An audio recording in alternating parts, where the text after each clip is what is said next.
Olá, a aula de hoje de estatística é sobre boxplot e medidas de associação. Os tópicos abordados serão, portanto, boxplot, covariância e coeficiente de correlação. Boxplot é uma forma de esquematizar os dados na forma de um gráfico. Basicamente é um gráfico. Como que é feito um boxplot? Inicialmente desenhamos um retângulo, onde o lado esquerdo é determinado pelo primeiro quartil, o lado direito é determinado pelo terceiro quartil e em algum ponto entre o primeiro quartil e o terceiro quartil está a mediana dos nossos dados. Se você não se lembra o que é primeiro quartil, terceiro quartil ou mediana, sugiro que você volte ao vídeo sobre medidas de posição e de dispersão, onde é explicado como faz o cálculo desses elementos. Quando você calcula o primeiro quartil e o terceiro quartil, a gente consegue obter a amplitude interquartílica, ou interquartil, que é justamente a distância entre o terceiro quartil e o primeiro quartil, que é 3 menos Q1. Com base nessa distância interquartílica, nós conseguimos determinar o limite superior e inferior do nosso boxplot. Para isso, nós subtraímos 1,5 vezes a amplitude interquartílica do primeiro quartil para achar o limite inferior e somamos 1,5 vezes a amplitude interquartílica do terceiro quartil para achar o limite superior.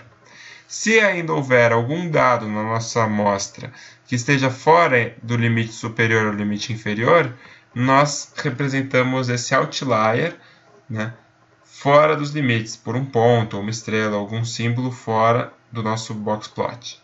Quer dizer, faz parte do boxplot, mas fora do limite. Vamos fazer um exemplo aqui para aprender, para consolidar o conceito de boxplot. Construa um boxplot com base nesses dados. Recomendo que você pare o vídeo agora e tente construir esse boxplot. Bom, o primeiro passo para construir o boxplot é calcular a mediana. A mediana desses dados é 7,5. Além disso, temos que calcular o primeiro quartil, o terceiro quartil, para obter a amplitude interquartílica. Fazendo os cálculos, o primeiro quartil vale 6, o terceiro quartil 12, portanto a amplitude interquartílica, ou seja, a distância do terceiro quartil ao primeiro quartil, é 6. Com base nisso, conseguimos determinar o limite superior e o limite inferior do nosso boxplot. Basta multiplicar 1,5 vezes a amplitude interquartílica, ou seja, chegar no 9, 1,5 vezes 6, e somar 9 ao terceiro quartil e subtrair 9 ao primeiro quartil, obtendo o limite inferior de menos 3 e o limite superior de 21. Então vamos começar a desenhar nosso boxplot. Vamos fazer então o retângulo limitado pelo primeiro quartil, pelo terceiro quartil e posicionando a mediana. Em seguida, vamos posicionar o nosso limite inferior, menos 3, e o nosso limite superior, 21. Olhando para o lado inferior, o nosso menor dado é o 3, e ele está antes do limite inferior. Então, nós vamos desenhar o nosso boxplot indo até o 3. Do lado superior, o nosso maior valor é o 29, só que o 29 está fora do limite superior. Antes do 29, temos o 20. O 20 está dentro do limite superior. Então, vamos esboçar o gráfico até o 20, com um pontinho indicando que o gráfico irá continuar. E o 29 nós colocamos na forma de uma estrela ou um ponto fora do nosso limite superior. E aqui está o nosso boxplot. Medidas de associação. Medidas de associação estabelecem a relação entre duas variáveis. As duas principais são a covariância e a correlação. A covariância da amostra é representada pela letra S e da população é representada pela letra grega sigma, e as suas fórmulas são as seguintes. Se nós padronizarmos a covariância, nós obtemos o coeficiente de correlação.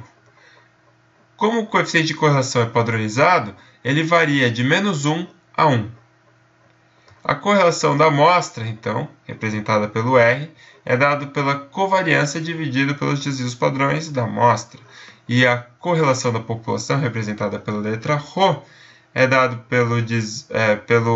pela coeficiente de correlação pela covariância dividido pelo desvio padrão de cada uma das variáveis. Note que até agora nós estávamos analisando uma variável individualmente, a sua média, a sua variância, os seus quartis. Agora, nós estamos comparando a relação, associando duas variáveis, por isso são denominadas medidas de associação.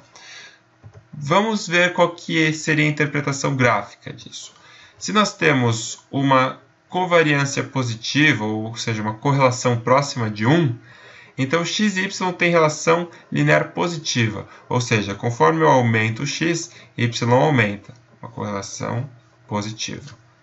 Se a correlação é 1, o coeficiente de correlação 1, então a correlação é linear positiva perfeita, como uma reta. Se nós temos que o coeficiente de correlação é próximo de menos 1 ou que a covariância é negativa, então x e y têm uma relação linear negativa, ou seja, quando os valores de x aumentam, os de y tendem a diminuir. E quando nós não conseguimos estabelecer uma relação linear entre x e y, tanto a correlação quanto a variância assumem valores próximos de zero. Vamos fazer um exemplo, um exercício. Com os dados abaixo, calcule a variância e o coeficiente de correlação. Suponha dados amostrais, então aqui temos alguns dados de x e alguns dados de y. Sugiro que você pause o vídeo e tente resolver o exercício. Muito bem, o primeiro passo é nós calcularmos a média e o desvio padrão de cada uma das variáveis. Então, a média de x é 2, o desvio padrão é 1,8, a média de y é 1,5, o desvio padrão é 2,1. Em seguida, vamos aplicar a fórmula do coeficiente de correlação. O que quer dizer esse somatório de xi menos x barra vezes yi menos y barra? Significa a distância de cada ponto, a média. Então, veja, o primeiro ponto, x vale 0. Então, vai ser 0 menos 2, que é a média. E y vale menos 1. Então, vai ser menos 1 menos 1,5, que é a média. E assim sucessivamente para todos os outros pontos. Note aqui o ponto 1, 1. 1, 1. O ponto 3, 2, o ponto 3, 2 e o ponto 4, 4, 4, 4. Sempre colocando a média de cada uma das variáveis aqui. E aqui nós temos n menos 1. Como nós temos 4 pontos, nós vamos colocar n igual a 4. E aí nós obtemos uma correlação, uma covariância de 3,67.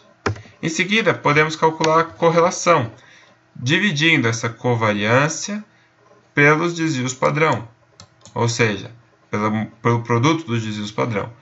Com isso, nós obtemos uma correlação de 0,96, o que é uma correlação bastante alta, porque a correlação vai de menos 1 a 1. Então, isso indica o quê?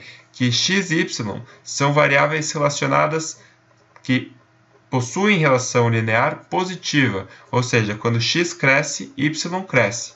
Experimente você colocar esses dados num gráfico para ver como eles se comportam de maneira linear crescente. Bom, por enquanto é isso. Muito obrigado e convido a vocês a visitarem o nosso site www.dascalos.com.br para ver mais de nossos vídeos.